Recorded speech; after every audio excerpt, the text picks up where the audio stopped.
Hi friends, this is Venkatesh Devasani.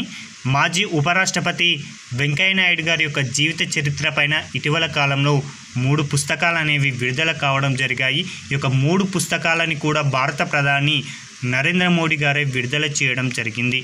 అందులో ఒక పుస్తకం చూడండి, Venkaiah Naidu life in services. Venkaiah Naidu life in services అంటే వెంకయ్య నాయుడు గారి యొక్క జీవిత చరిత్ర మొత్తాన్ని కూడా ఈ యొక్క పుస్తకంలో పొందుపరచడం జరిగింది. దీనిని ఎవరు రచించారంటే మాత్రం నాగేష్ కుమార్ అనేటువంటి వ్యక్తి అని గుర్తుంచుకోండి. అదేవిధంగా మరొక పుస్తకం అండి, సెలబ్రేటింగ్ భారత్ అండి. ఈ యొక్క పుస్తకం వచ్చేసి వెంకయ్య నాయుడు గారికి సంబంధించినదే. భారత 13వ ఉపరాష్ట్రపతిగా ఎన్నికైనటువంటి వెంకయ్య నాయుడు గారు తన యొక్క పదవీ కాలంలో భారతదేశానికి అతడు అందించినటువంటి సేవలు మొత్తాన్ని కూడా ఈ యొక్క పుస్తకంలో చాలా అద్భుతంగా పొందుపరచడం జరిగింది. ఈ యొక్క పుస్తకాన్ని ఎవరు రచించారంటే మాత్రం డాక్టర్ ఐవి సుబ్బారావు గారని గుర్తుంచుకోండి. ఇక మూడవది వచ్చేసి మహానేత అండి. ఈ యొక్క పుస్తకం కూడా భారత ఉపరాష్ట్రపతి అయినటువంటి వెంకయ్య నాయుడు గారికి సంబంధించినదే. అయితే ఈ యొక్క పుస్తకంలో చిత్రాల రూపంలో వెంకయ్య నాయుడు యొక్క చరిత్రను తెలుగు వ్యాఖ్యలతో ఈ యొక్క పుస్తకంలో పొందుపరచడం జరిగింది. అయితే ఈ యొక్క పుస్తకాన్ని ఎవరు రచించారంటే మాత్రం సంజయ్ కిషోర్ అండి. ఒక్కసారి చూడండి, Venkaiah Naidu life in services అంటే నాగేష్ కుమార్ అని గుర్తుంచుకోండి. సెలబ్రేటింగ్ భారత్ అంటే మాత్రం ఐవి సుబ్బారావు గారు అని గుర్తుంచుకోండి. మహానేత అంటే మాత్రం సంజయ్ కిషోర్ గారు అని గుర్తుంచుకుంటే సరిపోతుంది. మరొకటండి, ఆధార సంవత్సరం మార్పు కోసం ఇటీవల కేంద్ర ప్రభుత్వం ఒక కమిటీని అయితే రూపొందించడం జరిగింది లేదా ఏర్పాటు చేయడం జరిగింది. అసలు ఆధార సంవత్సరం అంటే ఏంటి అంటే, ప్రస్తుతం మనం జాతీయ ఆదాయాన్ని 2 పద్ధతుల్లో లెక్కిస్తున్నామండి, లేదా 2 ధరల వద్ద లెక్కిస్తుంటాం. ఒకటి ప్రస్తుత ధరల్లో జాతీయ ఆదాయం, రెండవది స్థిర ధరల్లో జాతీయ ఆదాయం. ప్రస్తుత ధరల్లో జాతీయ ఆదాయం అంటే ప్రస్తుతం ఏదైతే ధరలు కొనసాగుతున్నాయో ఆ ధరల వద్ద గనక జాతీయ ఆదాయాన్ని లెక్కిస్తే దానిని ప్రస్తుత ధరల్లో జాతీయ ఆదాయం అంటాం. అయితే ఈ యొక్క ప్రస్తుత ధరల్లో నిజమైనటువంటి జాతీయ ఆదాయాన్ని అయితే లెక్కించడం వీలు కాదు. ఎందుకంటే ఇందులో అనేక రకాల ధరలు ఒడిదొడుకులకు గురి కావడం వలన ఈ యొక్క ప్రస్తుత ధరల్లో జాతీయ ఆదాయాన్ని నిజమైన జాతీయ ఆదాయంగా అంగీకరించడానికి అవకాశం అయితే లేదు. కాబట్టి ఒక దేశం యొక్క నిజమైనటువంటి జాతీయ ఆదాయాన్ని స్థిర ధరల్లో లెక్కించడం జరుగుతుంది.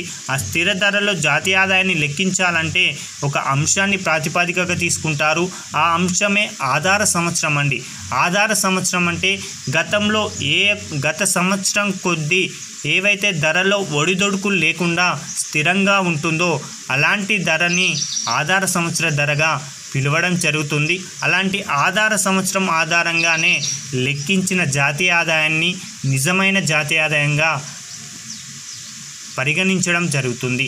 అయితే ప్రస్తుతం భారత్లో జాతీయ ఆదాయ లెక్కనకు గాను ఆధార సంవత్సరంగా 2011-12 సంవత్సరాన్ని అయితే తీసుకోవడం జరిగింది.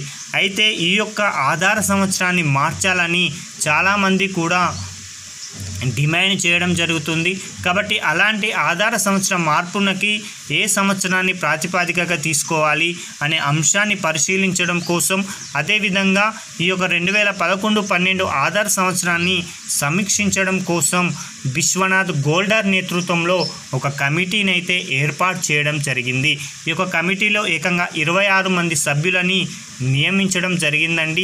ఈ కమిషన్ ఇచ్చేటువంటి సిఫారసుల ఆధారంగా భారత్లో అయితే రాబోయే కొద్ది రోజుల్లో నూతన ఆధార సంవత్సరాన్ని అయితే భారత ప్రభుత్వం ప్రకటించబోతుంది. కాబట్టి గుర్తుంచుకోండి, చాలా చాలా ఇంపార్టెంట్ అండి ఎకనామీ పాయింట్ ఆఫ్ వ్యూలో. మరొకటండి, జార్ఖండ్ నూతన ముఖ్యమంత్రిగా మళ్ళీ హేమంత్ సోరెన్ గారినే నియమించడం జరిగింది.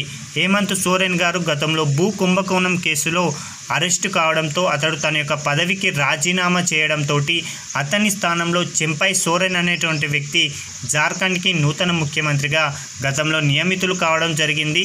అయితే భూ కుంభకోణం కేసు నుంచి ఇటీవల విడుదలైనటువంటి హేమంత్ సోరెన్ గారు మళ్ళీ అతన్ని జార్ఖండ్కి ముఖ్యమంత్రిగా నియమించడం జరిగింది. కాబట్టి ప్రస్తుతం జార్ఖండ్ ముఖ్యమంత్రి ఎవరు అంటే మాత్రం హేమంత్ సోరెన్ గారని గుర్తుంచుకోండి. ఇతని చేత ప్రమాణ స్వీకారం చేయించినటువంటి జార్ఖండ్ గవర్నర్ ఎవరు అంటే మాత్రం సిపి రాధాకృష్ణన్ అని గుర్తుంచుకుంటే సరిపోతుంది. ఇతడు ప్రస్తుతం తెలంగాణ రాష్ట్రానికి కూడా గవర్నర్గా అదనపు బాధ్యతలను నిర్వర్తించడం జరుగుతుంది. మరొకటండి, షాంఘై కోఆపరేషన్లో నూతనంగా ఒక సభ్యదేశం అనేది చేరడం జరిగింది. దానికి సంబంధించి ఎగ్జామ్ పాయింట్ ఆఫ్ వ్యూలో ఇంపార్టెంట్ అండి. కజకిస్తాన్ రాజధాని ఆస్తానాలో 24వ SCO సమావేశం అనేది నిర్వహించడం జరిగింది. ఈ యొక్క సమావేశంలోనే నూతనంగా సభ్యదేశంగా చేరిన దేశం వచ్చేసి బెలారస్ అని గుర్తుంచుకోండి. ఈ యొక్క బెలారస్ చేరికతోటి SCOలో సభ్యదేశాల సంఖ్య అనేది 10కి చేరడం జరిగింది. అయితే ఈ యొక్క SCO 24వ సమావేశానికి భారత తరపున ప్రధాని నరేంద్ర మోడీ గారు హాజరు కాలేదండి. అతని తరపున భారత ప్రతినిధి బృందానికి కేంద్ర విదేశాంగ మంత్రివర్యులైనటువంటి ఎస్ జయశంకర్ గారు నాయకత్వ బాధ్యతలనైతే నిర్వహించడం జరిగింది. అయితే SCO 2023 సంవత్సరంలో ఉజ్బెకిస్తాన్ రాజధాని ఉజ్బెకిస్తాన్ దేశంలో ఉన్నటువంటి సమర్కండ్లో ఈ యొక్క 23వ SCO సదస్సును నిర్వహించడం జరిగింది. ఇక 2024లో ఆతిథ్యం ఇచ్చిన దేశం వచ్చేసి కజకిస్తాన్ అని గుర్తుంచుకోండి. 2025 వచ్చేసి భారత్ ఆతిథ్యం ఇవ్వడానికి సిద్ధంగా ఉండడం జరిగింది. అయితే SCO అనేది ముందుగా 1996లో షాంఘై 5గా ఏర్పాటవ్వడం జరిగిందండి. 1996లో షాంఘై 5గా ఏర్పాటవ్వడం జరిగింది. అయితే 2001 సంవత్సరంలో ఉజ్బెకిస్తాన్ చేరడంతో ఇది SCOగా మారడం జరిగిందండి.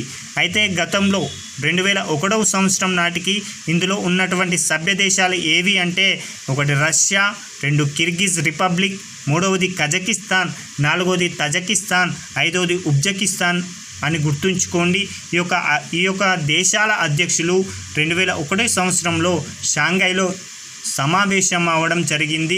ఆ సమావేశ ఫలితంగా ఏర్పడిందే SCO కూటమి అని గుర్తుంచుకోండి. ఈ యొక్క SCO అనేది ఒక ప్రభావవంతమైన రాజకీయ, ఆర్థిక, సైనిక, భద్రతా కూటమి అండి. చాలా ఇంపార్టెంట్ అండి. దీని యొక్క హెడ్ క్వార్టర్ వచ్చేసి చైనాలో ఉన్నటువంటి బీజింగ్లో ఉండడం జరిగింది. ఇందులో భారత్ మరియు పాకిస్తాన్లు 2017 సంవత్సరంలో చేరడం జరిగిందండి. అయితే ఇందులో 10 సభ్య దేశాలు అనేవి ఉన్నాయన్నాం. అందులో China, Russia, Kazakhstan, Tajikistan, Kyrgyzstan, Uzbekistan, India, Pakistan, Iran, Belarus లాంటి సభ్య దేశాలు ఇందులో సభ్యత్వాన్ని కలిగి ఉన్నాయి. Thank you.